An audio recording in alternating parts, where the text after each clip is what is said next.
This audiobook is made by Realm of Audiobook. Book V. In the morning when thou risest unwillingly, let this thought be present. I am rising to the work of a human being. Why then am I dissatisfied if I am going to do the things for which I exist and for which I was brought into the world?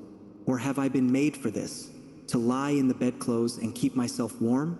But this is more pleasant.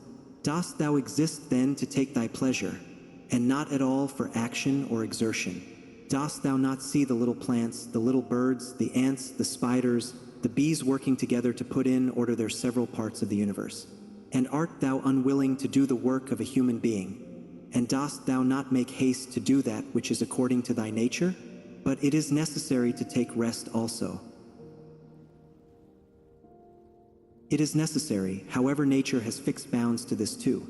She has fixed bounds both to eating and drinking, and yet thou goest beyond these bounds, beyond what is sufficient. Yet in thy acts it is not so, but thou stoppest short of what thou canst do. So thou lovest not thyself, for if thou didst, thou wouldst love thy nature and her will. But those who love their several arts exhaust themselves in working at them unwashed and without food.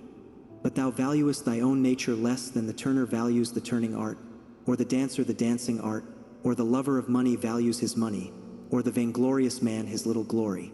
And such men, when they have a violent affection to a thing, choose neither to eat nor to sleep rather than to perfect the things which they care for. But are the acts which concern society more vile in thy eyes and less worthy of thy labor? How easy it is to repel and to wipe away every impression which is troublesome or unsuitable, and immediately to be in all tranquility. Judge every word and deed which are according to nature to be fit for thee, and be not diverted by the blame which follows from any people nor by their words. But if a thing is good to be done or said, do not consider it unworthy of thee.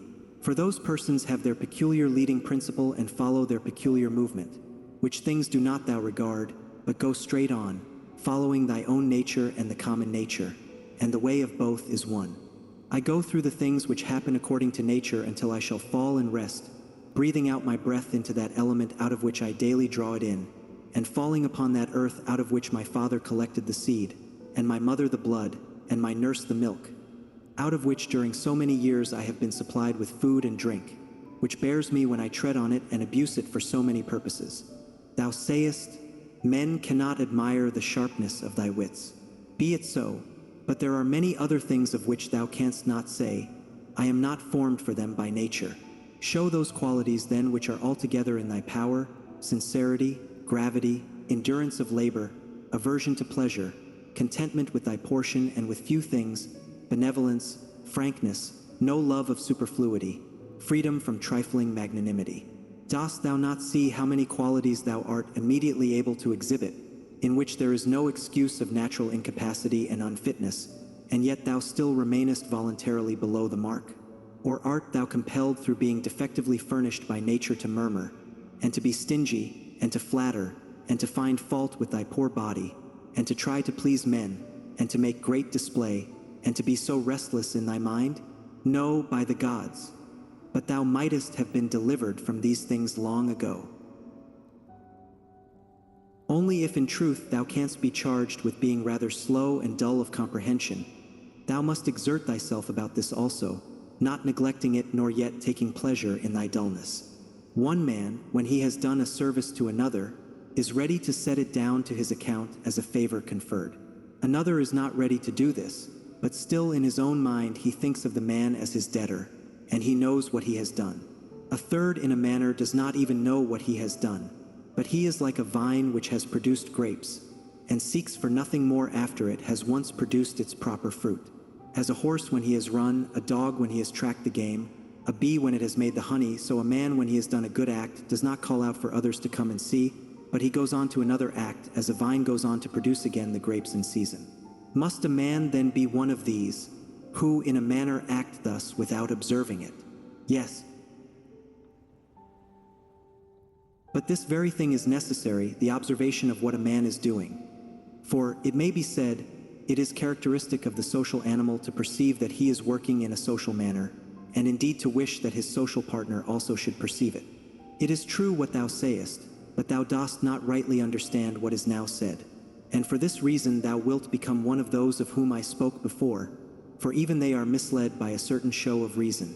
But if thou wilt choose to understand the meaning of what is said, do not fear that for this reason thou wilt omit any social act. A prayer of the Athenians. Rain, rain, O dear Zeus, down on the plowed fields of the Athenians and on the plains. In truth we ought not to pray at all, or we ought to pray in this simple and noble fashion. Just as we must understand when it is said that Aesculapius prescribed to this man horse exercise, or bathing in cold water or going without shoes. So we must understand it when it is said that the nature of the universe prescribed to this man disease or mutilation or loss or anything else of the kind. For in the first case prescribed means something like this: he prescribed this for this man as a thing adapted to procure health. And in the second case it means that which happens 43. 2 or suits, every man is fixed in a manner for him suitably to his destiny. For this is what we mean when we say that things are suitable to us, as the workmen say of squared stones in walls or the pyramids, that they are suitable when they fit them to one another in some kind of connection. For there is altogether one fitness, harmony. And as the universe is made up out of all bodies to be such a body as it is, so out of all existing causes necessity, destiny, is made up to be such a cause as it is. And even those who are completely ignorant understand what I mean, for they say, it necessity, destiny brought this to such a person. This then was brought, and this was prescribed to him. Let us then receive these things, as well as those which Aesculapius prescribes. Many, as a matter of course, even among his prescriptions are disagreeable, but we accept them in the hope of health. Let the perfecting and accomplishment of the things, which the common nature judges to be good, be judged by thee to be of the same kind as thy health. And so accept everything which happens, even if it seem disagreeable, because it leads to this, to the health of the universe and to the prosperity and felicity of Zeus, the universe. For he would not have brought on any man what he has brought, if it were not useful for the whole. Neither does the nature of anything, whatever it may be, cause anything which is not suitable to that which is directed by it. For 2 reasons then it is right to be content with that which happens to thee. The one, because it was done for thee and prescribed for thee, and in a manner had reference to thee, originally from the most ancient causes spun with thy destiny. And the other, because even that which comes severally to every man is to the power which administers the universe a cause of felicity and perfection, nay, even of its very continuance. For the integrity of the whole is mutilated, if thou cuttest off anything whatever from the conjunction and the continuity either of the parts or of the causes. And thou dost cut off, as far as it is in thy power, when thou art dissatisfied, and in a manner triest to put anything out of the way. Be not disgusted, nor discouraged, nor dissatisfied, if thou dost not succeed in doing everything according to right principles.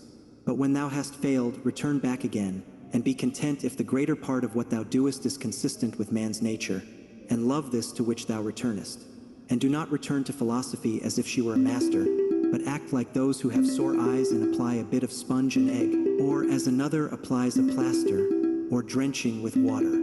For thus thou wilt not fail to obey reason, and thou wilt repose in it. And remember that philosophy requires only the things which thy nature requires, but thou wouldst have something else which is not according to nature. It may be objected, why, what is more agreeable than this which I am doing? But is not this the very reason why pleasure deceives us? And consider if magnanimity, freedom, simplicity, equanimity, piety are not more agreeable.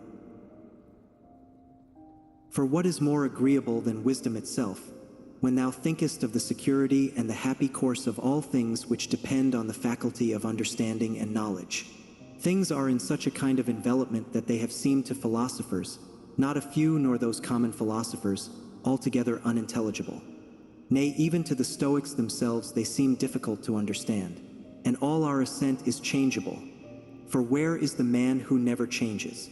Carry thy thoughts then to the objects themselves, and consider how short-lived they are and worthless, and that they may be in the possession of a filthy wretch or a whore or a robber. Then turn to the morals of those who live with thee, and it is hardly possible to endure even the most agreeable of them, to say nothing of a man being hardly able to endure himself. In such darkness then and dirt, and in so constant a flux both of substance and of time, and of motion and of things moved, what there is worth being highly prized or even an object of serious pursuit, I cannot imagine. But on the contrary, it is a man's duty to comfort himself, and to wait for the natural dissolution, and not to be vexed at the delay, but to rest in these principles only. The one, that nothing will happen to me which is not conformable to the nature of the universe, and the other, that it is in my power never to act contrary to my God and demon, for there is no man who will compel me to this.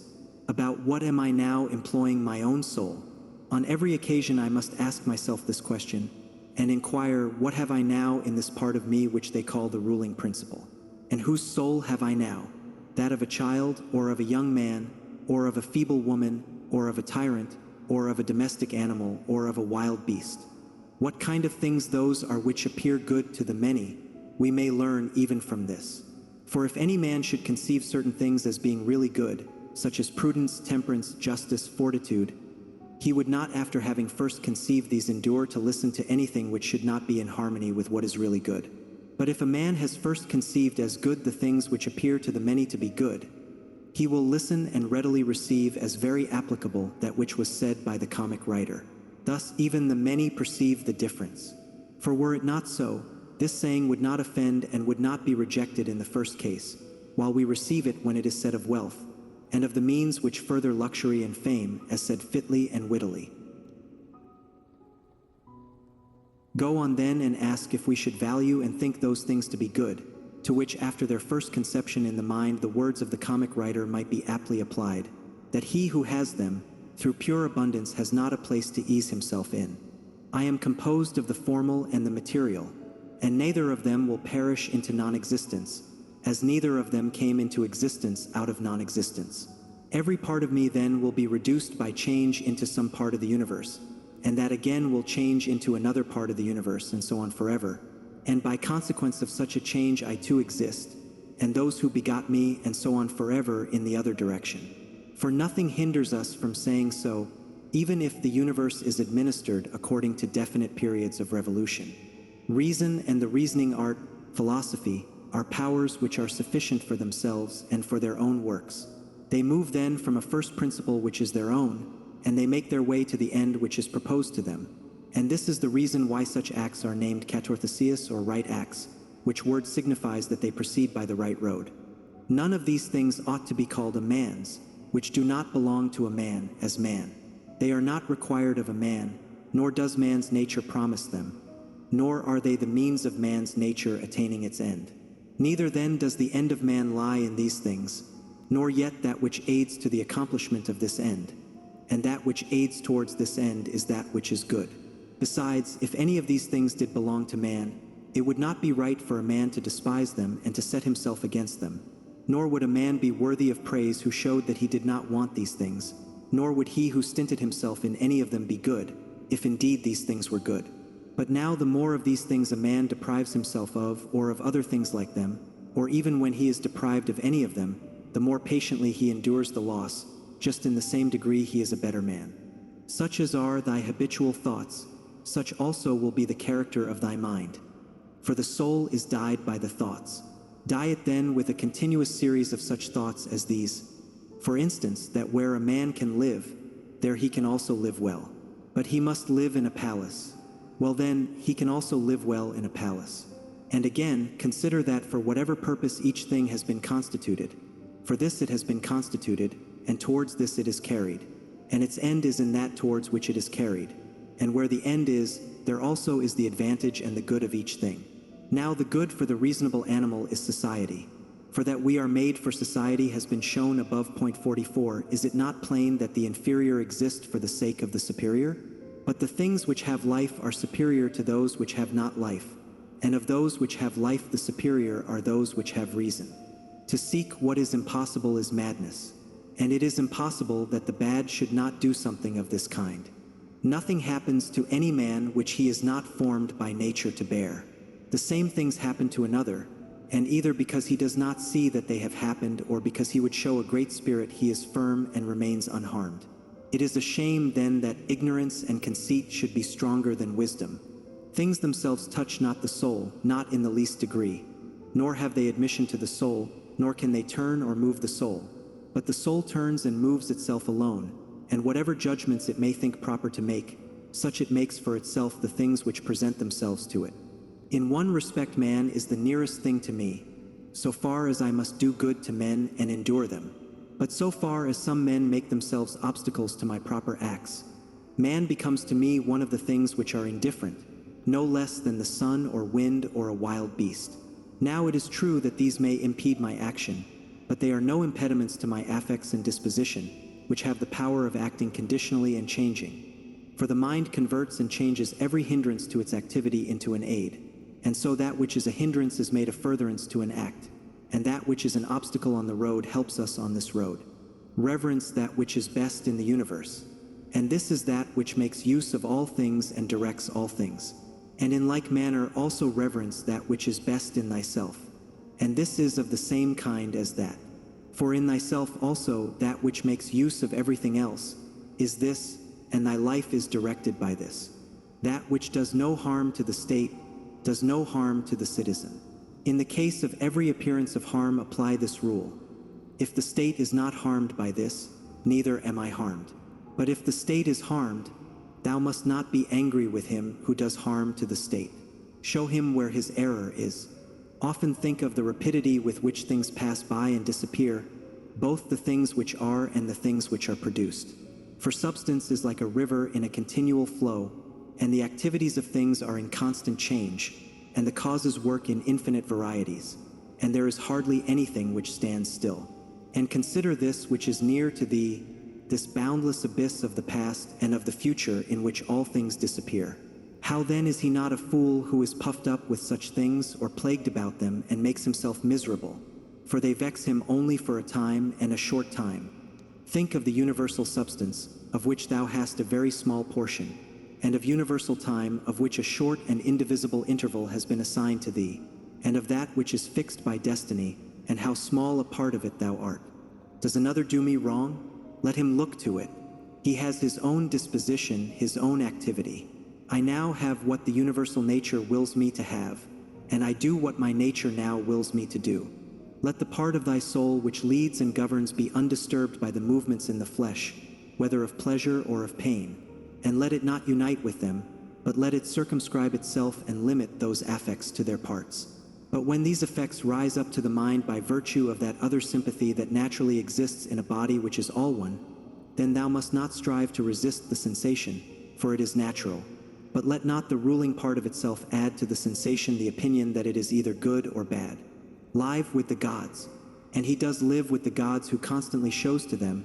His own soul is satisfied with that which is assigned to him, and that it does all that the demon wishes, which Zeus hath given to every man for his guardian and guide, a portion of himself.